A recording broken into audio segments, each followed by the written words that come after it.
উৎসবের মাঝে আবারও দুর্ঘটনা। সপ্তমীর সকালে এবার ভয়ঙ্কর দুর্ঘটনার সাক্ষী থাকলো বোলপুরের মানুষ। সোমবার সকালে একটি যাত্রীবাহী বাস কীর্ণাহাট থেকে বোলপুরের দিকে আসছিল। অভিযোগ, বাসটি অত্যন্ত দ্রুতগতিতে এবং বেপরোয়াভাবে ছুটে আসছিল। সিয়ান হাসপাতাল পার হওয়ার সময় সামনের দিকে একটি খালি টোটো যাচ্ছিল।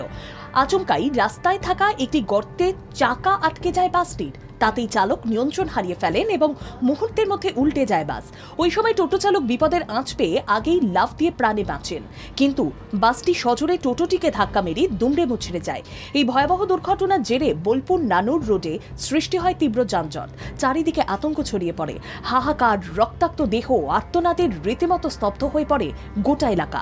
প্রত্যক্ষদর্শীদের অনেকে জানান, দুর্ঘটনার মুহূর্তে বাসের ভেতরে যাত্রীরা ছিটকে পড়েন, ভেঙে যায় জানালার কাঁচ।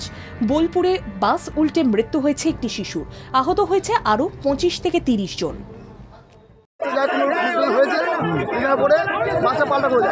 প্রচুর আহত হয়েছে, একজন বাচ্চা তো মারা গিয়েছে, বেরিয়ে গিয়েছে,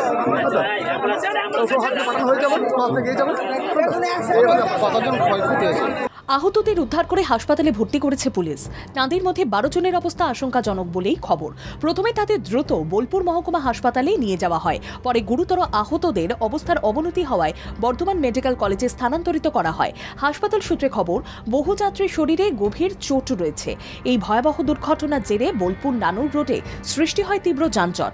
চারিদিকে আতঙ্ক ছড়িয়ে পড়ে। প্রত্যক্ষদর্শীদের অনেকে জানান, দুর্ঘটনার মুহূর্তে বাসের ভেতরে যাত্রীরা ছিটকে পড়েন, ভেঙে যায় জানালার কাঁচ। দুর্ঘটনার খবর পেয়ে ছুটে আসে বিশাল পুলিশ বাহিনী।